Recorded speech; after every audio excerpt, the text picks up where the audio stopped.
What's up, DBs? Coach D Magic here, former D1 defensive back. We're going to talk about Benjamin Morrison, DB cornerback, specifically out of Notre Dame. I would say he's been a forgotten prospect in this year's NFL draft compared to if he had left last year. I don't know if he's a true junior or not. But the reason why I call him a forgotten prospect because you really only hear about Travis Hunter, Will Johnson, Trey Amos, Maxwell Harrison, Jahdae Barron. The reason why he's forgotten is because he was injured, so he missed most of the year. His final year, he wasn't able to perform in the national championship, which would have definitely solidified him as a number one pick. Tall, lanky corner, 6'1", 6'2", press man corner, which is what NFL teams want.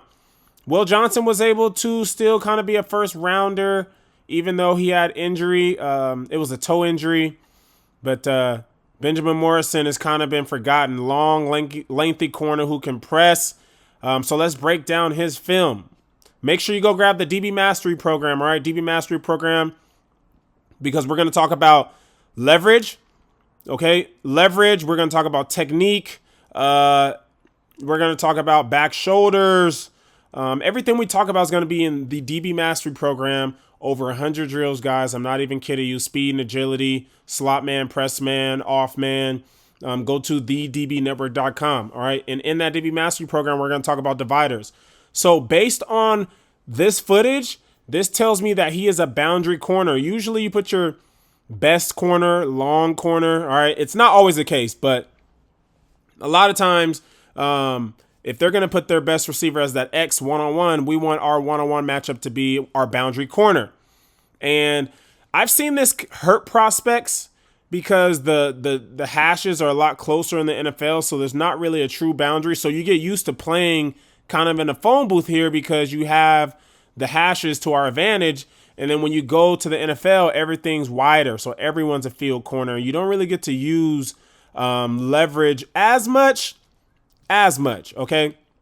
But anyways, Marvin Harrison Jr., he is on the top of the numbers. I tell my guys all the time, all right, when he's at the top of the numbers, we want to be outside leverage based on our divider. And usually, all right, if he's going to, I would say a lot of times, guys, I would say 70%. When we get that outside release, it's going to be a fade. So being able to understand based on his alignment, top of the numbers, I'm going to be outside leverage, and I'm anticipating that release, or I'm anticipating the fade if he goes outside. If he goes inside, okay. If he goes inside, okay. He can stem slant, stem up and back for the corner. That's really it. That's really it once we get that inside release, okay.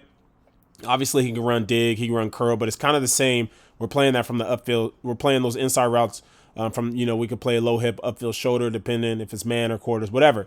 All right, but he does a good job of anticipating the release. Kick slide, all right, or kick step to the outside, keep our leverage, all right. And now because we're on top, you see how he's already anticipating the back shoulder, okay. Now whether the quarterback throws it back shoulder or not, usually if you're on top of the fade, they're gonna back shoulder it, okay. But sometimes if they don't have that wide receiver QB,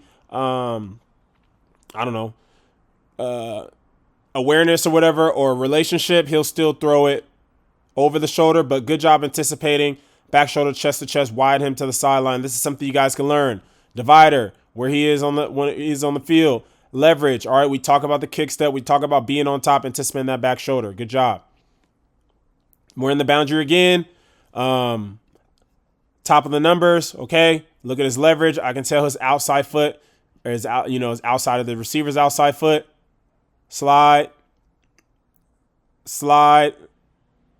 To inch back a little bit. I would say this is probably more of a slide to inch back. Okay, but at the end of the day, he's staying square, whether you're inching back, whether you're peer stepping, inching back, protecting leverage. All right, and notice how he's so far ahead of the release that he can catch guys square, chest to chest, and get his eyes back.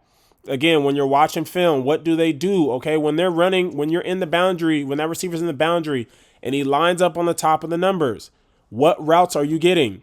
You're only going to get one of three routes, all right? They're not running the entire route tree from here, okay? So especially in high school, you should be able to tell what three routes am I getting when he aligns at the top of the numbers. Again, we're ahead of the game here. Makes it look easy. Doesn't matter what technique we kind of use here, as long as we stay square, stay patient. Boom, chest to chest on the fade or on the comeback. Sorry.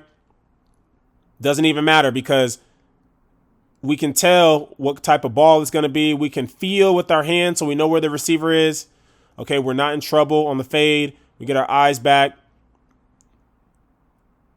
Drive on the comeback. All right. Again, where's that receiver? It looks like we're in the boundary again. Where's that receiver at the top of the numbers? Where are we? Outside leverage. Okay. All right.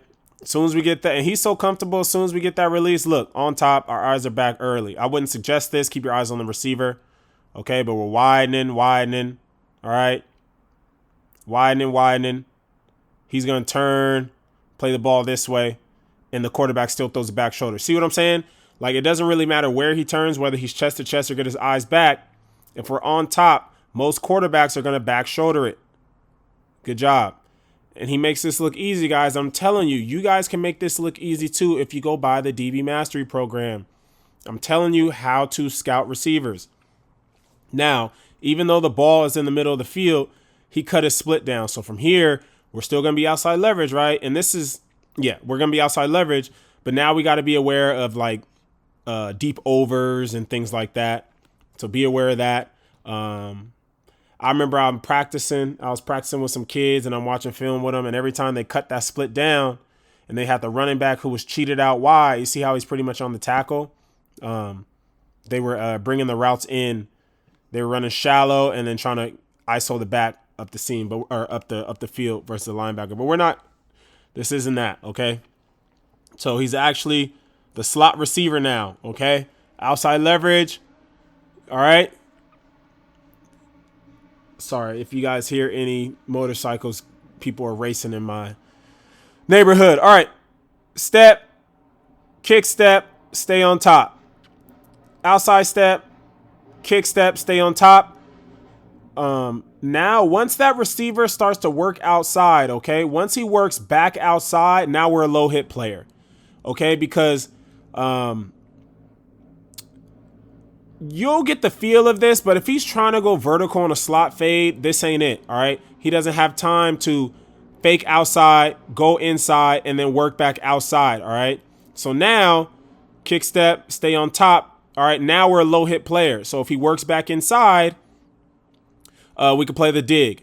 Now, if he works outside on the corner or the deep out, and we should be anticipating this because we have to understand where our safety is. So even though he beats us outside to our leverage, all right, we should be anticipating the outside release now. Okay, so even though I said you can play all those routes, we should really be thinking get back outside ASAP, patiently, of course, but reading the hip, slicing underneath.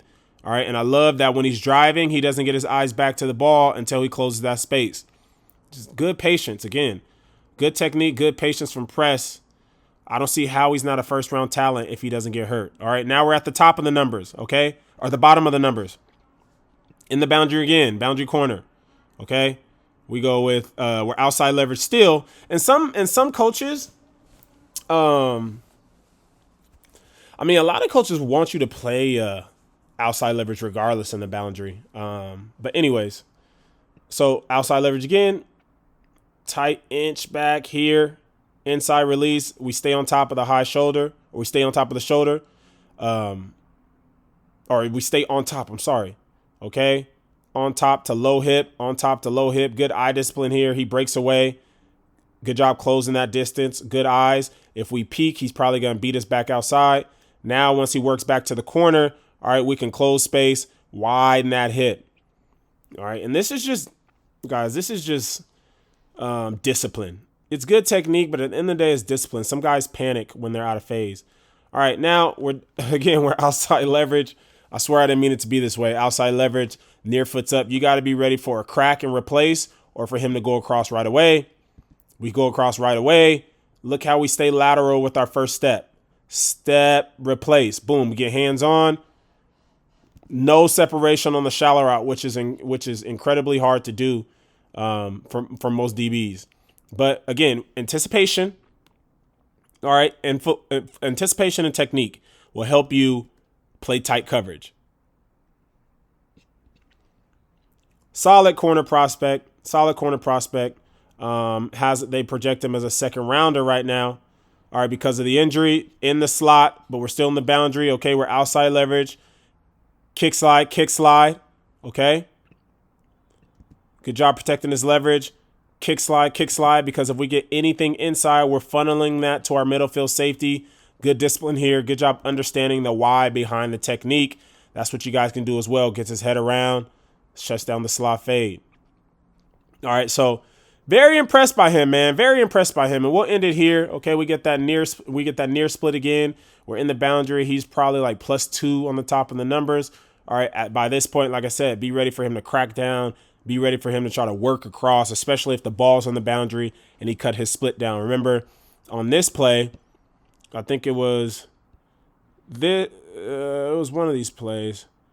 Yeah, even though he cut his split down here, we were in the middle of the field, and he actually ends up being the slot receiver here. So it's a little different in terms of our thinking. Right here, we're truly in the boundary. He's truly cut that split down. Patient step to our leverage. All right. Be ready for him to work back inside. Good patient step. Boom, we get our hands on. All right, we can see him and the ball. Look at this. Good hit and shed, just like we practiced. All right, extend, get our hands inside first. Pull him to our hip pocket. All right, get off that block, and good job being physical. And I know, hey, it's not a full game. It's highlights, right? But dude, long corner, 6'1", 6'2" corner who's disciplined. Played at a prestigious school. Without that injury, man, he's a first-round pick, and I don't hear a lot of people talking about him as in their top 5. But, could easily is a top 5 prospect when healthy. So someone's going to get a steal. I appreciate you guys. Make sure you go to thedbnetwork.com. Please like, comment, subscribe. It helps the channel a lot. You guys have been helping me so much. Thank you.